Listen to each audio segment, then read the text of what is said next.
श्री सीताराम चंद्राभ्याम नमः।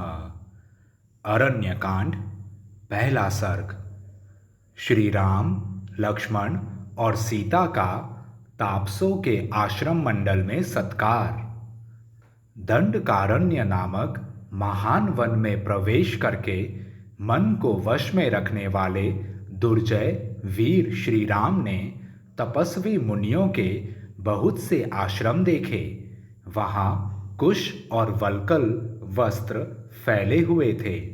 वह आश्रम मंडल ऋषियों की ब्रह्म विद्या के अभ्यास से प्रकट हुए विलक्षण तेज से व्याप्त था। इसलिए आकाश में प्रकाशित होने वाले दुर्दर्श सूर्य मंडल की भांति वह भूतल पर उद्दीप्त हो रहा था। राक्षस आदि के लिए उसकी ओर देखना भी कठिन था। वह आश्रम समुदाय सभी प्राणियों को शरण देने वाला था। उसका आंगन सदा झाड़ने बुहारने से स्वच्छ बना रहता था। वहाँ बहुत से वन्य पशु भरे रहते थे और पक्षियों के समुदाय भी उसे सब ओर से घेरे रहते थे। वहाँ का प्रदेश इतना मनोरम था कि वहाँ अप्सराएं प्रतिदिन आकर नृत्य करती थी। उस स्थान के प्रति उनके मन में बड़े आदर का भाव था। बड़ी बड़ी अग्निशालाएं, स्त्रुवा आदि यज्ञ पात्र, मृग चर्म, कुश, समीधा, जलपूर्ण कलश तथा फल मूल उसकी शोभा बढ़ाते थे। स्वादिष्ट फल देने वाले परम पवित्र तथा बड़े बड़े वन्य वृक्षों से वह आश्रम मंडल घिरा हुआ था। बलि वैश्वदेव और होम से पूजित वह पवित्र आश्रम समूह वेद मंत्रों के पाठ की ध्वनि से गूंजता रहता था। कमल पुष्पों से सुशोभित पुष्करिणी उस स्थान की शोभा बढ़ाती थी तथा वहाँ और भी बहुत से फूल सब और बिखरे हुए थे। उन आश्रमों में चीर और काला मृगचर्म धारण करने वाले तथा फल मूल का आहार करके रहने वाले जितेंद्रिय एवं सूर्य और अग्नि के तुल्य महातेजस्वी पुरातन मुनि निवास करते थे। नियमित आहार करने वाले पवित्र महर्षियों से सुशोभित वह आश्रम समूह ब्रह्मा जी के धाम की भांति तेजस्वी तथा वेद ध्वनि से निनादित था। अनेक महाभाग ब्रह्मवेत्ता ब्राह्मण उन आश्रमों की शोभा बढ़ाते थे। महातेजस्वी श्री राम ने उस आश्रम मंडल को देखकर अपने महान धनुष की प्रत्यंचा उतार दी। फिर वे आश्रम के भीतर गए। श्री राम तथा यशस्विनी सीता को देखकर वे दिव्य ज्ञान से संपन्न महर्षि बड़ी प्रसन्नता के साथ उनके पास गए।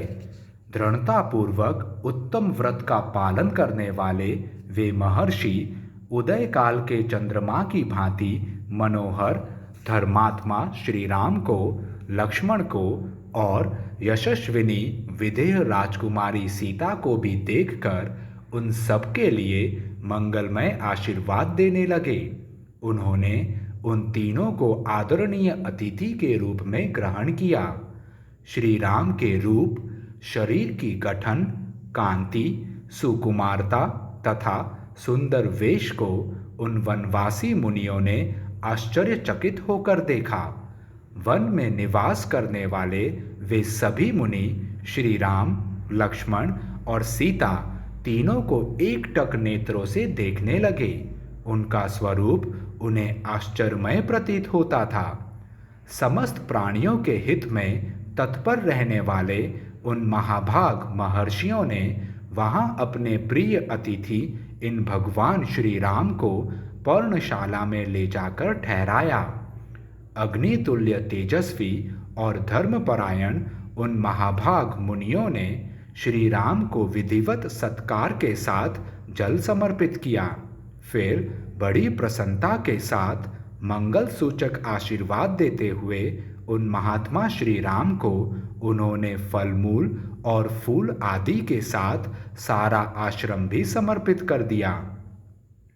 सब कुछ निवेदन करके वे धर्मज्ञ मुनि हाथ जोड़कर बोले, रघुनंदन, दंड धारण करने वाला राजा, धर्म का पालक, महायशस्वी, इस जन समुदाय को शरण देने वाला माननीय, पूजनीय और सबका गुरु है। इस भूतल पर इंद्र का ही चौथा अंश होने के कारण वह प्रजा की रक्षा करता है। अतः राजा सबसे वंदित होता तथा उत्तम एवं रमणीय भोगों का उपभोग करता है। जब साधारण राजा की यह स्थिति है, तब आपके लिए तो क्या कहना है। आप तो साक्षात भगवान हैं। हम आपके राज्य में निवास करते हैं, अतः आपको हमारी रक्षा करनी चाहिए। आप नगर में रहें या वन में, हम लोगों के राजा ही हैं। आप समस्त जन समुदाय के शासक एवं पालक हैं। राजन, हमने जीव मात्र को दंड देना छोड़ दिया है, क्रोध और इंद्रियों को जीत लिया है। अब तपस्या ही हमारा धन है। जैसे माता गर्भस्थ बालक की रक्षा करती है, उसी प्रकार आपको सदा सब तरह से हमारी रक्षा करनी चाहिए। ऐसा कहकर उन तपस्वी मुनियों ने वन में उत्पन्न होने वाले फल, मूल, फूल तथा अन्य अनेक प्रकार के आहारों से लक्ष्मण और सीता सहित भगवान श्री रामचंद्र जी का सत्कार किया। इनके सिवा दूसरे अग्नितुल्य, तेजस्वी तथा न्याय युक्त बर्ताव वाले सिद्ध तापसों ने भी सर्वेश्वर भगवान श्री राम को यथोचित रूप से तृप्त किया। इस प्रकार श्री वाल्मीकि निर्मित आर्ष रामायण आदि काव्य के अरण्य कांड में पहला सर्ग पूरा हुआ। जय श्री राम।